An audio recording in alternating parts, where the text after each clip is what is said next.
Si vous êtes fan de make-up, skincare ou haircare, ou que vous avez simplement l'habitude de suivre des influenceuses, vous savez que beaucoup d'entre elles ont lancé leur propre marque de cosmétiques. Mais selon vous, combien d'entre elles ont réussi à faire de leur marque des marques aussi connues que Huda Beauty? Je pense que vous connaissez tous la réponse, c'est pas beaucoup malheureusement. Je suis Lia, la fondatrice de Social Beauty, l'agence social media des marques de beauté et de bien-être, et je crée aussi du contenu business sur Instagram, TikTok et YouTube. D'ailleurs, si ces sujets vous intéressent, n'hésitez pas à me suivre et à activer les notifications juste en dessous pour être sûr de ne pas rater mes prochaines vidéos. Alors dans cette vidéo, on va essayer de comprendre ensemble qu'est-ce qui fait que Huda Beauty a connu un tel succès. Car oui, c'est facile de créer une marque de cosmétiques et de vendre ses produits quand on a déjà une large audience, mais créer un business qui pèse plusieurs milliards de dollars, c'est une autre affaire. Cette vidéo est faite pour vous si, comme moi, vous êtes une grande fan de Huda Kattan ou si vous avez simplement envie de comprendre comment est-ce que Huda a fait pour ériger sa marque au même rang que des marques de cosmétiques aussi historiques que Dior, Lancôme, etc. en un temps absolument record. Avant de vous partager justement les éléments qui ont contribué au succès de Huda Beauty, laissez-moi d'abord vous raconter sa fabuleuse histoire et restez bien jusqu'au bout pour tout bien comprendre. Alors Huda Kattan a grandi aux États-Unis avec sa famille qui est originaire d'Irak et depuis toute petite, elle a commencé à s'intéresser à la beauté. Bon, au début, c'était pour des raisons qui n'étaient pas très saines puisqu'elle était énormément complexée par son physique. En fait, elle était dans le sud des États-Unis, donc au Tennessee, et à ce moment-là, en fait, elle voyait qu'il y avait une différence entre son physique à elle et ceux des autres enfants. Parce qu'il faut savoir que le Tennessee, c'était une ville qui n'était pas très ouverte à l'international, donc elle voyait vite qu'elle était très à part, enfin son physique était à part. Elle avait la peau mate, elle avait des poils, elle avait un mono-sourcil, enfin bref, la totale de l'héritage arabe, ce qui ne correspondait absolument pas aux standards de beauté de femmes, enfin enfants blanches, cheveux blonds, yeux clairs, etc. Donc à ce moment-là, vers l'âge de 8-9 ans, elle commence à essayer des choses avec une pince à épiler, donc elle s'enlève des poils, elle teste des choses pour se sentir plus jolie, elle expérimente des choses avec du make-up, etc. Et donc déjà, vers l'âge de 13-14 ans, elle commence à maquiller sa sœur et toutes les copines de sa sœur qui ont quand même 10 ans de plus qu'elle. Donc elle continue sa petite vie d'ado collégienne lycéenne et puis par la suite elle va faire des études. Donc ses parents la poussent, voilà, en tant qu'arabe, la poussent à faire des études sérieuses en finance pour avoir un vrai travail. Et c'est ce qu'elle va faire, elle va faire ses études en finance. Elle décroche son diplôme et elle déménage à Dubaï avec sa famille où elle commence à travailler dans ce milieu-là, je crois en ressources humaines dans une entreprise de finance. Et puis, il faut savoir que on est en 2008, je sais pas si vous vous rappelez, mais 2008 c'est pas une très bonne période en termes de finances puisqu'il y a la crise des subprimes et donc les entreprises et surtout les banques perdent énormément d'argent et pour faire des économies, enfin voilà, pour sortir la tête de l'eau, ils commencent à licencier beaucoup de monde. Vous voyez où je veux en venir? Huda perd malheureusement son boulot. Elle se fait carrément têche de son entreprise. Donc en 2008, voilà, elle est au bout de sa life, vraiment elle en peut plus, elle est complètement perdue parce que voilà, l'impression de vivre un échec total puisqu'elle a perdu sa source de revenus, elle se retrouve à Dubaï fauchée, sans rien à faire et sans aucune entrée d'argent. Et donc un beau jour, elle décide voilà, de lancer Huda Beauty. Elle comprend en fait qu'elle a une vision, qu'elle va faire un truc de dingue.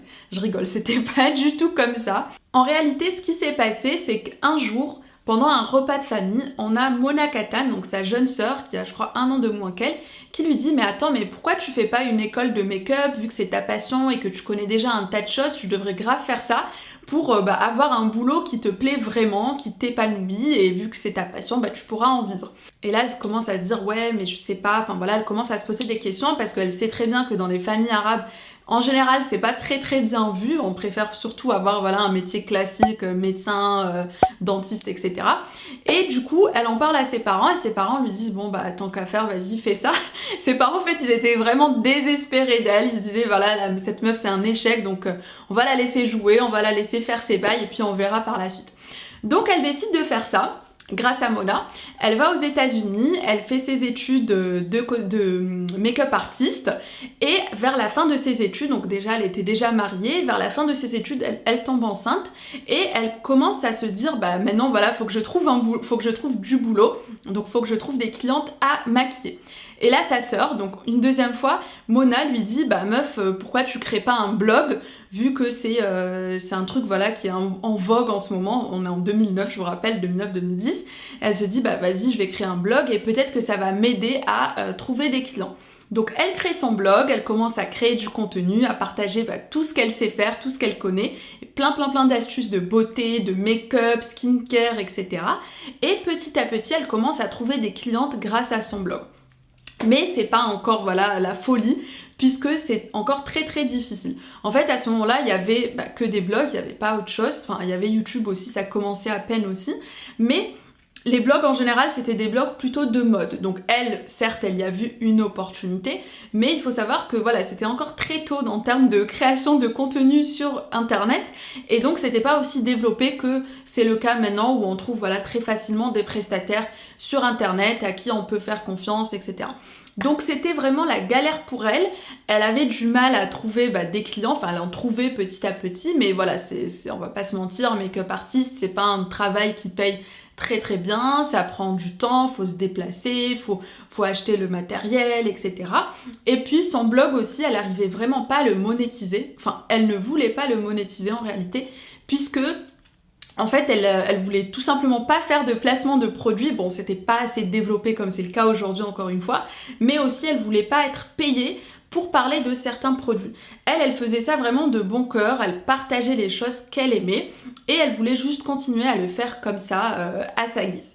Donc ça lui prenait énormément de temps aussi de créer du contenu puisque elle travaillait quasiment toute la journée, voilà, elle avait des déplacements et tout. Et le soir, elle rentrait, elle devait écrire ses articles de blog, bien tout rédiger, faire des photos, nanana. Elle a lancé aussi à ce moment-là sa chaîne YouTube, donc pareil, ça lui prenait aussi pas mal de temps. Et côté financier, c'était encore la grande galère. Et puis petit à petit, à force de travail acharné, elle commence à maquiller des personnalités connues, des gens plus riches, même des princesses du Moyen-Orient. Et là, elle se dit, il y a moyen de faire quelque chose. Mais dans sa tête, en fait, c'était ça son boulot, c'était vraiment ça, continuer d'être make-up artiste et essayer de gagner de mieux en mieux sa vie, tout en ne monétisant pas son blog. Et du coup, on a une troisième fois notre génie Mona Kattan qui intervient. Enfin, cette fois-ci, elle intervient pas, en fait, elle la prend et elle la force carrément à créer sa marque Huda Beauty. Et au début, Huda, elle était vraiment pas chaude, la meuf, elle était là en mode de, non, moi j'aime ce que je fais, maquiller les filles, maquiller les femmes, etc. Parler des produits que j'aime, donner des astuces, partager des choses, etc.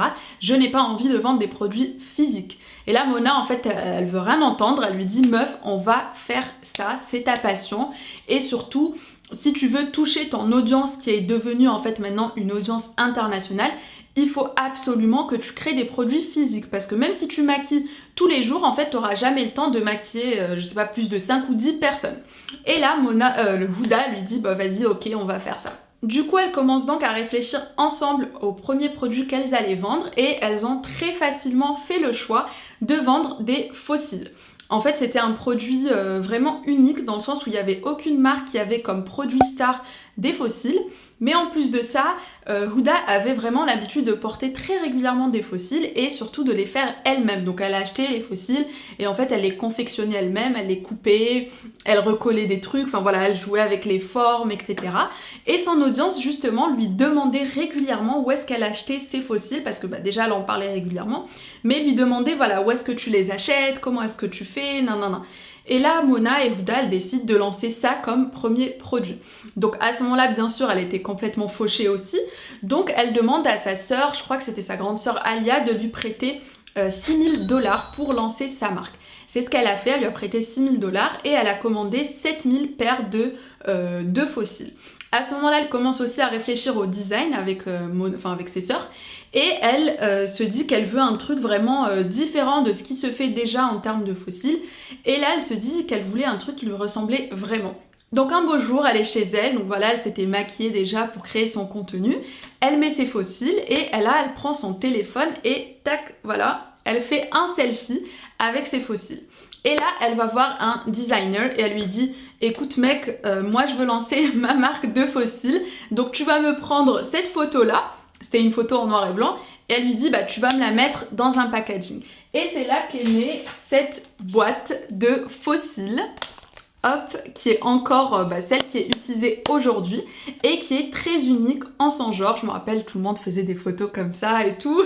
Moi, j'étais très vite allée les acheter, je me rappelle, parce que je trouvais ça incroyable de prendre des photos comme ça, d'essayer des fossiles, alors qu'en vrai, je mets jamais de fossiles. Je crois que j'ai dû les mettre peut-être 1 ou 2 fois max. Voilà, donc bref. Du coup, là, elles se disent, ok, on a nos 7000 paires de fossiles, on a notre design, maintenant il faut réfléchir un peu à notre stratégie de vente. Donc bien sûr, elles n'étaient pas connues en tant que marque, elles étaient surtout juste connues en tant qu'influenceuses. Et il faut savoir aussi qu'à ce moment-là, on est en 2014, et en 2014, en fait, en termes de e-commerce, c'était pas aussi développé que c'est le cas aujourd'hui en 2022. Donc le e-commerce était bien, mais il fallait surtout trouver un endroit pour vendre ses produits physiquement, directement, donc des boutiques physiques. Surtout qu'elle a lancé sa marque en fait au Moyen-Orient, donc à Dubaï directement. Et il faut savoir qu'au Moyen-Orient, le e-commerce, même aujourd'hui, n'est pas aussi développé que ça peut l'être aujourd'hui en Europe.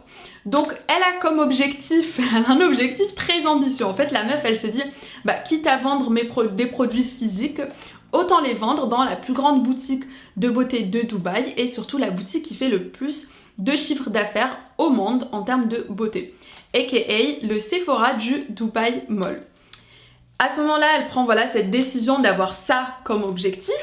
Elle commence à chercher des distributeurs, donc elle commence à taper à la porte des distributeurs, elle se présente, bien sûr personne ne la prend au sérieux, déjà parce que c'est une nana, mais en plus de ça parce que elle va vendre des fossiles, et c'était un produit qui selon les distributeurs n'était pas très intéressant puisque tout le monde n'en mettait pas, donc voilà. Elle continue toutes les deux, avec ses sœurs, je sais pas si elles étaient toutes les deux ou toutes les trois, elle continue de travailler avec acharnement. Et à un moment, elle tombe sur un distributeur qui accepte, qui accepte de vendre leurs produits, de faire le lancement de leurs produits chez Sephora. Et voilà donc ce qu'elles vont faire. Elles réussissent à signer Sephora pour le lancement de leur premier produit, donc les fossiles. Il y avait plusieurs références, si je me trompe pas, c'était moi j'avais pris Gisèle, mais il y avait plusieurs références déjà à ce moment-là. Alors pour ce lancement, donc Huda, elle avait commandé, comme je vous l'ai dit, selon ses propres moyens, 7000 unités environ, et Sephora prévoyait d'écouler les stocks au bout d'1 an.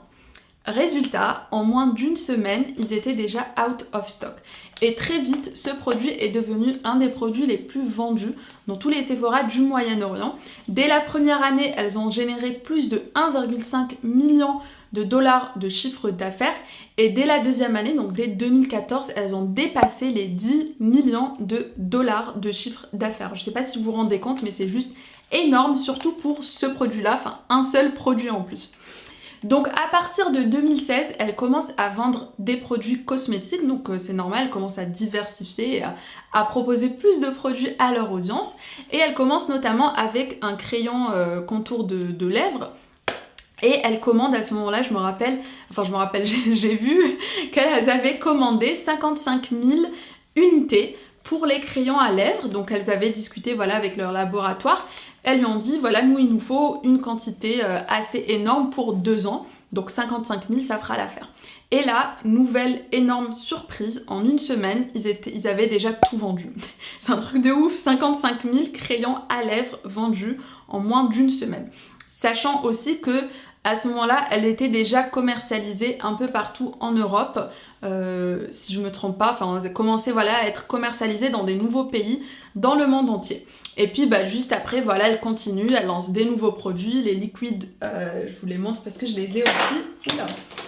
Les liquides lipstick, voilà, ceux-là, moi je me rappelle, je suis allée courir au Sephora des Champs-Élysées pour avoir les miens, sachant que il y avait déjà une référence qui était très très vite en rupture de stock, c'était Bombshell, je me rappelle très bien de cet épisode-là, c'était trop drôle. Bref, par la suite, elles ont donc continué à développer des nouveaux produits, notamment les palettes d'ombre à paupières, pardon, les eyeshadows, le fond de teint, le concealer, le mascara, etc., etc., jusqu'à même créer des nouvelles marques, comme la marque Kayali, qui est donc la marque de parfum de Mona Kattan cette fois.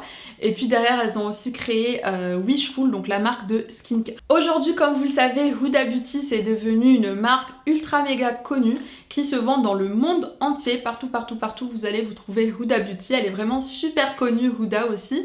Et elle génère aujourd'hui plusieurs centaines de millions de dollars par an en termes de chiffre d'affaires. C'est juste incroyable. Et Forbes a même estimé la valeur de la marque à plus d'1 milliard de dollars seulement en 2017. Donc imaginez maintenant en 2022 ou plus tard à combien s'élèverait la valeur de la marque. C'est juste un truc de ouf. Alors maintenant qu'on a bien compris toute l'histoire de Huda Kattan et de ses sœurs aussi qui ont joué de réels rôles dans le développement de son entreprise, on peut voir ensemble quelques éléments qui ont du coup contribué au succès de Huda Beauty. Bon, on va en voir seulement quelques-uns de ces éléments-là, parce que sinon cette vidéo serait interminable, mais c'est quand même les éléments qui, à mon sens, étaient parmi les plus stratégiques dans le développement de Huda Beauty. Premier élément qui fait que la marque Huda Beauty a connu un tel succès, c'est le fait tout simplement qu'elle ait pénétré le marché avec un seul produit. Alors ça, j'en parle très régulièrement dans mes vidéos, mais aussi dans mon contenu en fait de manière générale. C'est tout simplement le fait de lancer un seul produit si on a envie de créer sa marque. Le but en fait, c'est de prendre le moins de risques possible en termes d'investissement financier pour tester son audience et pénétrer tout doucement le marché, surtout si c'est un marché aussi concurrentiel que le marché des cosmétiques. Il y a encore beaucoup de marques aujourd'hui qui se lancent avec plusieurs produits, 5 voire 10 produits. J'ai même eu d'ailleurs une fois au téléphone une dame qui a lancé sa marque avec 13 produits d'un coup. Et ça, c'est en fait super ultra méga risqué. Non seulement parce que d'un point de vue financier, voilà, il faut investir beaucoup plus, donc on risque de perdre encore plus, mais en plus de ça, aussi d'un point de vue marketing, en fait, ça va être très compliqué. Parce que déjà, vendre un seul produit, c'est pas du tout facile. Mais alors vendre 10 produits, 20 produits d'un coup, c'est en fait se tirer une balle dans le pied directement. Et en fait, tant qu'on n'a pas une structure assez solide et des ressources financières assez conséquentes, on peut pas se permettre de lancer plusieurs produits. Vous voyez, Huda Beauty, elle a quand même attendu 2 ans avant de lancer ses deuxièmes produits. Donc après les fossiles, elle a lancé les crayons à lèvres, elle a attendu 2016, donc quand même assez longtemps. Et elle a commencé à créer des nouveaux produits seulement à partir du moment où elle était vendue déjà dans les Sephora du monde entier. Donc c'est juste pour vous dire qu'elle prenait pas autant de risques que certaines petites marques peuvent le faire déjà aujourd'hui. Donc si vous souhaitez lancer une marque, commencez par un seul produit et puis petit à petit vous lancerez tout le reste. Et d'ailleurs pour Huda, c'était un peu plus facile de lancer des produits parce que elle avait déjà une grande communauté, donc elle avait déjà des informations par rapport aux produits qui pouvaient marcher ou pas avec sa communauté, vu qu'elle avait des commentaires, des messages en privé, etc. En fait, son audience lui disait clairement les produits qu'il voulait voir, les produits qui galéraient à trouver, les produits qui n'étaient selon eux pas assez satisfaisants. Et donc elle avait déjà des insights assez intéressants pour les nouveaux produits qu'elle allait lancer. Et en parlant de son audience, justement, en fait, comment Huda a fait pour construire son audience? Elle a eu une stratégie de partage dès le début, donc très tôt, voilà, comme je vous l'ai dit, en 2010, elle a créé son blog, mais elle s'est pas contentée en fait de son blog. Elle a aussi très vite lancé sa chaîne YouTube, je crois que c'était la même année. Ensuite, elle a switché très vite vers Instagram où elle produisait énormément de contenu. D'ailleurs, dites-moi en commentaire, vous, à partir de quand est-ce que vous avez commencé à suivre Huda Beauty? Moi, pour le coup, j'ai commencé très très tôt, je crois que c'était vers 2013, quelque chose comme ça, parce que je la trouvais magnifique, elle m'inspirait et puis elle partageait des tips vraiment incroyables en termes de beauté, donc j'ai très vite commencé à la suivre. Et puis aussi, je me rappelle qu'elle partageait du contenu qu'elle ne créait pas elle-même, en fait, c'était du contenu soit de clients ou alors de son audience, en fait, qui la taguait ou qu'elle voyait elle-même. Et donc, elle partageait ça directement sur sa page et elle taguait la personne. Donc ça, c'est aussi une stratégie qui peut apporter pas mal de visibilité, mais c'est pas quelque chose que je recommande à toutes les marques. En tout cas, Huda Beauty, elle a créé son Instagram très tôt, donc c'était encore très possible de le faire à ce moment-là, mais personnellement, maintenant, c'est pas un truc que je recommanderais aux marques, donc de partager des hacks qu'ils trouvent sur toutes les autres pages directement sur leur feed. C'est possible de le faire en story, mais sur le feed peut-être un peu moins. Donc voilà comment elle a fait. Elle a créé énormément de contenu sur les différentes plateformes sur lesquelles elle était présente. Et très vite, donc, elle a commencé à attirer une énorme audience. Et aujourd'hui, elle a plus de 50 millions d'abonnés sur sa page Instagram, ce qui fait de sa page la page Instagram de beauté la plus suivie au monde. En fait, c'est vraiment une icône, cette femme et cette marque, c'est un truc de ouf. Et concernant le contenu qu'elle partageait, là aussi Huda Beauty, elle a une stratégie gagnante, puisque en fait dès le début, elle partageait vraiment tout avec son audience. En fait, elle était ultra transparente avec ses abonnés, donc elle racontait tout ce qu'elle faisait en termes de beauté, elle partageait tous les beauty hacks, tous les petits secrets de beauté, etc. Et d'ailleurs, elle a reçu énormément de critiques de plusieurs make-up artistes qui l'accusaient en fait de divulguer gratuitement tous leurs secrets de beauté, de make-up, etc. Et elle, en fait, elle s'en foutait, elle continuait de partager parce que son intention, en fait, c'était vraiment d'aider son audience. Elle faisait tout pour partager tout ce qu'elle pouvait, tout ce qu'elle connaissait, tout ce qu'elle découvrait avec son audience, avec comme seul but de l'aider. En fait, elle n'avait pas d'objectif financier derrière tout ça, puisque dès le début, où elle a commencé à créer du contenu, son objectif c'était juste d'aider les autres, parce qu'en fait, elle comptait vraiment pas créer de marque, c'était pas du tout son objectif, elle voulait juste partager des choses avec des personnes qui étaient autant passionnées qu'elle. Et son partage et sa transparence sont allés tellement loin qu'en fait, c'était une des premières influenceuse à se montrer sans filtre, sans make-up, sans rien du tout, telle qu'elle était dans la réalité. Elle partageait même en fait des choses qu'elle faisait en termes de chirurgie esthétique, donc quand elle faisait des injections de botox, quand elle mettait je sais plus comment ça s'appelle, le lip filler là dans les lèvres, les choses comme ça. Elle partageait tout avec son audience sans aucun filtre. I've had my nose done, I've had my boobs done. I've had a couple things, done here and there. I'm not afraid to talk about them just because if I'm a public figure talking about beauty, I almost feel like it's my responsibility. Et ça, c'est pas venu par hasard. En fait, un jour, elle s'est posé la question, ok, est-ce que j'ai envie de me montrer à chaque fois sous mon plus bel angle, tout en restant dans ma zone de confort et en essayant de plaire à tout le monde? Ou est-ce que je m'en fous, je me montre telle que je suis, ça va pas être facile, mais je vais me faire violence, me montrer telle que je suis réellement pour donner plus confiance aux femmes qui me suivent et leur montrer aussi encore mieux toutes les astuces beauté que je peux leur partager. Et donc elle a fait le choix de cette deuxième option qui a été certainement plus judicieux et qui a permis de donner confiance à son audience. Donc son audience est devenue beaucoup plus confiante avec elle puisqu'elle était tellement transparente, elle parlait de tout ce qu'elle faisait, de toutes ses chirurgies, etc. et de tous les produits beauté dont elle parlait, qu'elle recommandait ou qu'elle recommandait pas, qu'ils pouvaient en fait acheter très facilement ces produits parce qu'ils pouvaient lui faire confiance. Et d'ailleurs, Huda Beauty a été une des premières marques à dire honnêtement à son audience lorsqu'ils retouchaient leurs photos, les photos des mannequins et du résultat sur la peau, etc. Donc à dire voilà, ok, cette photo elle est belle, mais attention, elle a été retouchée. Donc soit ils leur disent directement, soit ils retouchent pas. Et c'est aussi une des marques, je crois que c'est eux en fait, qui sont à l'origine d'une pétition pour obliger toutes les marques de cosmétiques et de beauté à être honnêtes avec leur audience lorsqu'ils retouchent des photos sur Photoshop. Bref, au-delà de cette innovation en termes de marketing et de communication, la marque a aussi fait pas mal d'innovations en termes de produits et de packaging. Là, je vous avais montré tout à l'heure la boîte des fossiles, mais il y avait aussi le mascara plus récemment. Il y avait aussi la mini palette de eyeshadow, puisque avant il y avait que les grandes palettes et eux ont inventé la toute petite qu'on peut emporter avec soi partout et qui était d'ailleurs très très belle. Dernier élément aussi qui a contribué au succès de Huda Beauty, c'est tout simplement le fait que ça soit une femme arabe. Donc il faut savoir qu'à ce moment-là, déjà, il n'y avait pas beaucoup d'influenceuses qui lançaient leur marque de cosmétiques. On est en 2013, ça n'existait pas encore, il y avait encore pas beaucoup d'influenceuses de base, mais encore moins des influenceuses qui avaient la possibilité de créer leur marque, de vendre directement à leur audience, etc. Et donc Huda Beauty était une des premières à le faire, sachant aussi qu'il n'y avait pas de femmes arabes qui étaient aussi influentes dans le monde de la beauté. Et donc le lancement de sa marque et la création de sa marque, etc.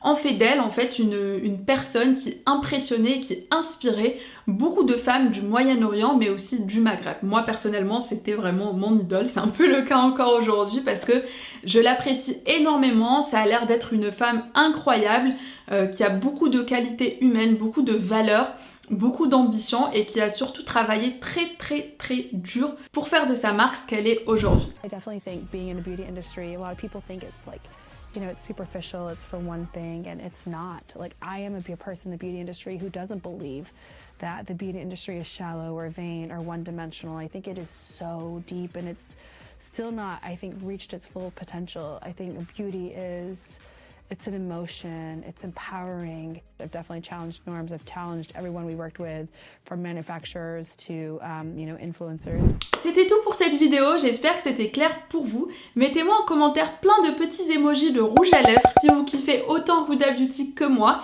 Et si vous avez aussi apprécié cette vidéo, n'hésitez pas à la partager autour de vous et à vous abonner, à me suivre sur mes autres réseaux sociaux.